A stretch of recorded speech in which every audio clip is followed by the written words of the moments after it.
Ito, ang latest weather update.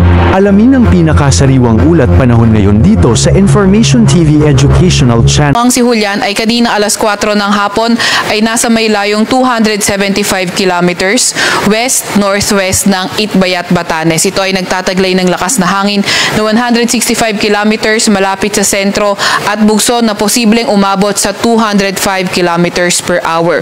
Kumikilos ito sa direksyong Hilaga sa bilis na 15 kilometers per hour. Tingnan naman natin yung posibleng daanan nga nitong si Bagyong Julian.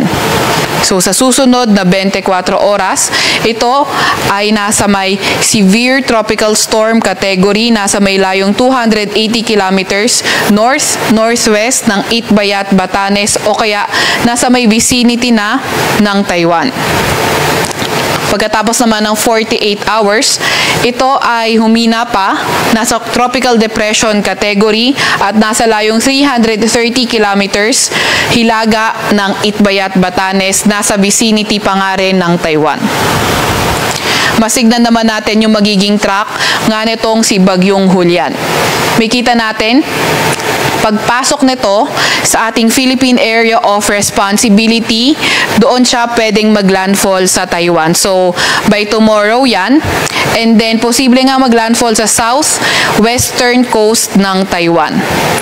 Kahit pumasok ito muli sa ating Philippine Area of Responsibility, wala pa rin naman itong direktang epekto sa kahit na anong bahagi ng ating bansa, maliban na nga lang sa may Batanes dahil etong Batanes napakalapit din sa Taiwan.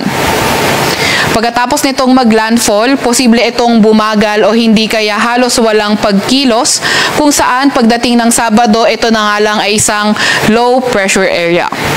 And then, dahil walang dominant na weather system na posibleng makaapekto sa pagkilos nga nitong si Julian, posible pang magbago yung magiging track or hindi natin tinatanggal yung possibility na magkakaroon ng pagbago sa track nitong si Julian.